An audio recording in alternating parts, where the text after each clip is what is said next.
Dua aparat TNI Polri minta maaf setelah video mereka menyebut seorang pedagang jual es kue gabus bahan spons viral di media sosial. Sang pedagang mengungkap sempat dianiaya aparat. Ini kita dapat penjual es kue jadul yang dulu kita pernah makan. Nah sekarang harap hati-hati bagi orang tua ya Pak ya. Karena ini udah rekayasa, bukan bahan kue lagi atau puding, melainkan bahan spon ya Pak Babinsa. Dua anggota TNI Polri, yakni Babinsa di Kelurahan Utang Panjang Kemayoran dan Babin Kamtipmas, Kelurahan Kampung Rawa Johar Baru, belakangan jadi sorotan. Pada video yang tersebar di media sosial, keduanya menuding seorang pedagang menjual es kue berbahan spons. Tapi hasil uji laboratorium, tim keamanan pangan Dokpol Polda Metro Jaya menyatakan es kue itu terbuat dari bahan makanan dan layak konsumsi. Setelahnya, kedua anggota TNI dan Polri itu minta maaf. Kami Babin Kamtipmas dan Babinsa yang bertugas membuat video tentang penjual es spons di wilayah Kemayoran menyampaikan permohonan maaf yang sebesar-besarnya kepada seluruh masyarakat atas kegaduhan yang timbul akibat video yang beredar luas di media sosial. Sang pedagang Sudrajat mengaku sempat dipaksa memakan es yang dituding berbahan spons tersebut. Ia pun bilang sejumlah aparat juga sempat menyekap dan menganiayanya hingga menyebabkan memar di wajah dan bahu. 5 kali. Es saya dilempar di ini muka saya. Jadi tendang apa semua dikepret, ditonjok. Disuruh paksa sama dia, suruh makan. Sempat disekap atau gimana Bapak? Disekap, dikunci sama dia. Sang pedagang bilang peristiwa ini terjadi pada Sabtu 24 Januari saat ia berjualan. Ia ingat 5 orang aparat datang dan mempertanyakan bahan es kue yang dijual. Kini Sudrajat yang sempat dibawa ke kantor polisi telah berdagang kembali. Tim Liputan Kompas TV.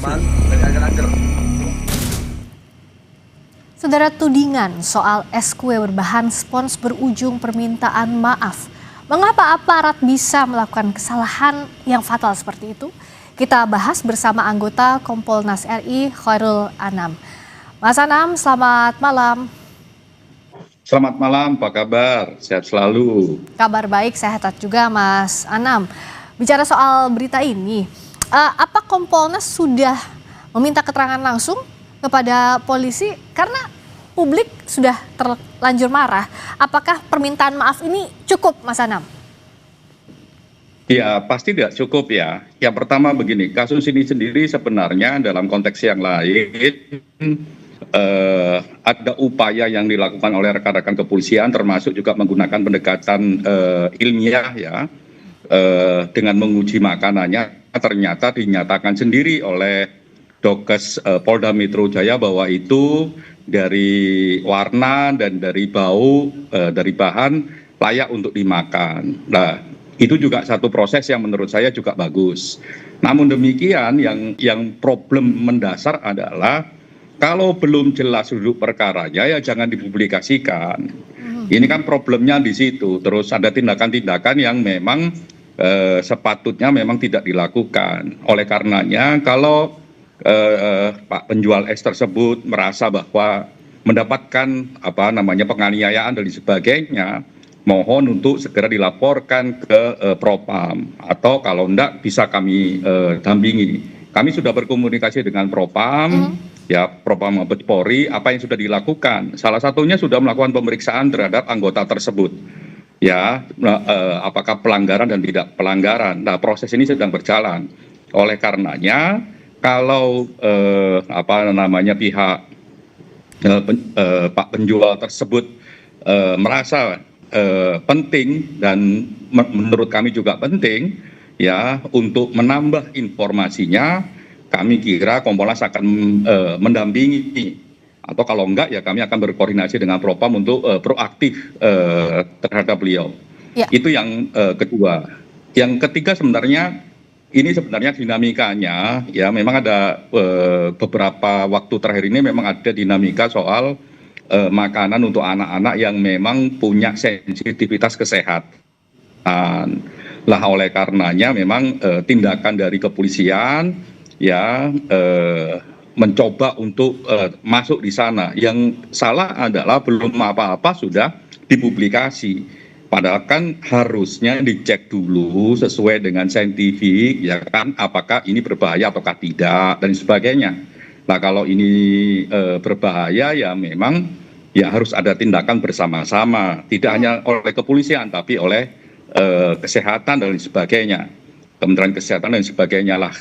Dalam konteks ini harus hati-hati. Jadi tindakan aktif belum tentu bisa menjamin bahwa tindakan kepolisian bagus. Ya. Tapi lepas dari itu, tindakan propam yang sekarang melakukan pemeriksaan terhadap yang bersangkutan, anggota tersebut, itu saya kira langkah yang baik dan kita tunggu hasilnya.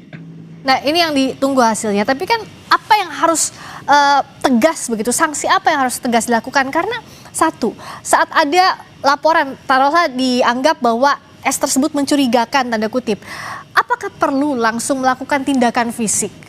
Karena pedagang S-nya bilang bahwa ada kekerasan yang, dugaan kekerasan yang dialami. Bagaimana Kompolnas merespons ini?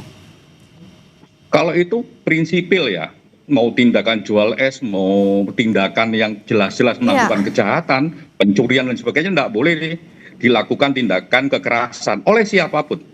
Ya, oleh siapapun, mau oleh anggota kayak, mau oleh masyarakat, mau oleh anggota institusi yang lain, itu tidak boleh. Dan itu harus ditelusurin. Oleh karenanya, pada Bapak penjual es tersebut, mohon kiranya bisa mengadu ke Propam atau juga bisa melalui Kompolnas. Kami sudah berkoordinasi dan Propam akan menindaklanjutin itu sebagai bagian dari proses yang saat ini sedang didalami oleh Propam. Oke. Kami berkoordinasi dengan Propam Mabes untuk melakukan pendalaman dan melakukan tindakan tegas terhadap berbagai pelanggaran yang dilakukan. Ya, Mas Anam, kalau misalnya pedagang esnya melapor ke Propam tampaknya sulit karena untuk kembali berjualan saja, untuk beraktivitas normal masih ada rasa takut dengan kejadian sebelumnya. Nah, proaktif ini bagaimana agar clear juga ya, jangan misalnya ada harapan bahwa oke, nanti akan proaktif didatangi bapaknya tapi pada praktiknya tidak didampingi begitu, karena kan secara psikis pasti ada banyak kendala begitu untuk orang yang dengan kondisi ekonomi kecil, dengan pengetahuan yang juga tidak banyak begitu, Mas Anam. Ya, kalau kita melihat penanganan kasus ini kemarin, ya dibawa ke kantor polisi malam dianterin pulang begitu ya, disuruh pulang. Lah itu terus ada semacam pergantian kerja dan sebagainya, barang-barang dibeli dan sebagainya oleh kepolisian. Saya kira ini juga langkah yang humanis dilakukan oleh kepolisian. Kalau masih ada rasa traumatik melapor ke Propam atau takut didatangi oleh Propam dan sebagainya, kami Kompolnas membuka diri untuk menjembatani proses tersebut. Yang paling penting adalah membuat peristiwa ini clear, gitu ya, membuat peristiwa ini clear. Yang pertama adalah yang menyatakan bahwa produk ini layak dimakan adalah kepolisian sendiri, ya, Polda Metro Jaya dengan Bidokesnya. Artinya memang ada satu pendekatan ilmiah yang itu menjadi tanggung jawab kepolisian, mengatakan bahwa itu aman. Artinya jualan es harusnya ini dilepas dari soal traumatik ya, itu lebih memiliki basis bahwa jualannya adalah barang makanan yang layak makan. Itu yang pertama. Yang kedua, dalam konteks kasusnya sendiri, trauma dia mendapatkan penganiayaan dan sebagainya, saya kira langkah Propam untuk melakukan pendalaman, pemeriksaan terhadap pelaku khususnya yang dari anggota Polri, itu langkah yang baik, dan kami sudah berkomunikasi dengan Propam Mabes Polri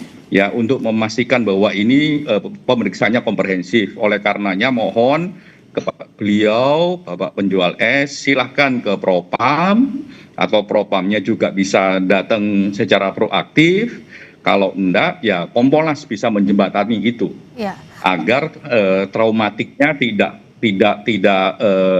menjadi kekhawatiran begitu. Iya, tolong dibantu dari Kompolnas, Mas Anam, yang jelas juga harus dikawal. Terus penanganan kasus ini jangan sampai berhenti di maaf, tapi ada efek jera agar hal-hal seperti ini tidak terjadi lagi di kemudian hari. Terima kasih Mas Khairul Anam, Kompolnas RI, telah bergabung di Sapa Indonesia Malam. Terima kasih Mas Anam.